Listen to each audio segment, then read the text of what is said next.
வணக்கம். தாவி குதித்து தத்தி தவழ்ந்து பூவின் அழகு புன்னகை சிந்தி கன்றின் தாய்மடி கண்டிடத் தேடி ஒன்றுதல் போன்றே ஓடி வந்தே அம்மா என்றே அழைக்கும் போதில் சும்மாவே நாம் சொக்கிப் போவோம்.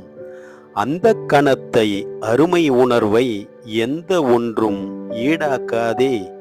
புவனத்தன்பை பொழிந்து கையில் கவளச்சோற்றை கனிவாய் ஏந்தி பவளவாயில் பாங்காய் ஊட்டி அவனை மெல்ல அனைத்து நல்ல கட்டிக்கரும்பே கனியே என்றே தொட்டு தூக்கி தோளில் சாத்தி பட்டு கன்னம் தன்னை வருடி மட்டே இல்லா மகிழ்வினோடே தாலாட்டினையே பாடத் தன்னின் காலாட்டிப் பின் கண்கள் மூடி மெல்ல பிள்ளை துயிலும்